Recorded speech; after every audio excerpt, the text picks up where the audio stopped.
સરહદે તણાવભરી સ્થિતિ વચ્ચે ગઈકાલે રાત્રે પાકિસ્તાને કચ્છના ભુજ, કુંવરબેટ અને લકીનાળામાં ડ્રોન વડે હુમલાનો પ્રયાસ કર્યો હતો. ભારતીય સેનાએ આ ડ્રોન તોડી પાડ્યા હતા, જેની સત્તાવાર પુષ્ટિ સેના દ્વારા આપવામાં આવી છે. સમગ્ર રાત દરમિયાન સામસામે લશ્કરી કાર્યવાહી ચાલુમાં હતી અને સવારે પાકિસ્તાને તેના ડ્રોન છોડતા ભારતીય સેનાએ બમણી તાકાતથી આ ડ્રોનનો ખાત્મો બોલાવવાનું શરૂ કર્યું હતું. આજે સવારે મળેલી માહિતી પ્રમાણે ભુજમાં એરફોર્સ સ્ટેશન નજીક 3 ડ્રોન પહોંચી આવ્યા હતા. ભારતીય સેનાના મથક પર હુમલો કરવાનો પ્રયાસ કરાયો હતો, જોકે 3 ડ્રોન તોડી પાડવામાં આવ્યા છે. આ ઉપરાંત અબડાસા તાલુકાના તેરા વિટ્ટા નજીક દુફી સીમમાં ડ્રોન અને મિસાઇલ તોડી પાડવામાં આવી છે. આજે અંદાજે સવારે 5:30 કલાકે ખેડૂત ખેતરમાં સૂતા હતા ત્યારે નાપાક ડ્રોન દેખાયું હોવાનો વિડીયો પણ વાયરલ થયો છે, જેને લશ્કરે તોડી પાડ્યો હતો. તો બીજી તરફ સીમમાં મિસાઇલ જમીનમાં ઘૂસી ગઈ હતી, તેને પણ લશ્કર દ્વારા નાશ કરવામાં આવ્યો હતો.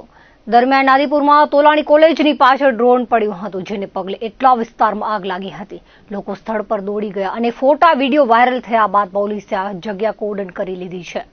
કચ્છમાં હાલ તબક્કે આજે સવારથી ભુજ, આદિપુર અને દુફીમાં ડ્રોન મિસાઇલના હુમલા અને તેના સેના દ્વારા તોડી પાડવાની ઘટના સામે આવી છે. અલગ અલગ સ્થળોએ ડ્રોન દેખાયા હોવાના સમાચાર સાંભળવા મળી રહ્યા છે, જોકે સત્તાવાર રીતે પુષ્ટિ મળતી નથી.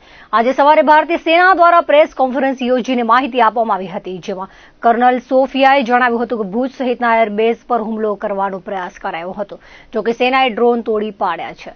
ભુજમાં એરબેઝમાં આંશિક નુકસાની થઈ હોવાનો સ્વીકાર કર્યો હતો. ભારતીય સેના દ્વારા દરેક નાપાક હરકતનો જડબાતોડ જવાબ આપવામાં આવી રહ્યો છે.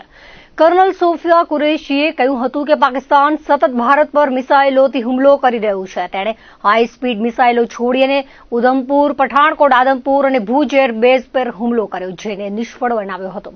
અમુક એરબેઝને આંશિક નુકસાન થયું છે. શ્રીનગરથી નલિયા સુધી 26થી વધુ સ્થળોએ હવાઈ ઘૂસણખોરીના પ્રયાસો થયા હતા.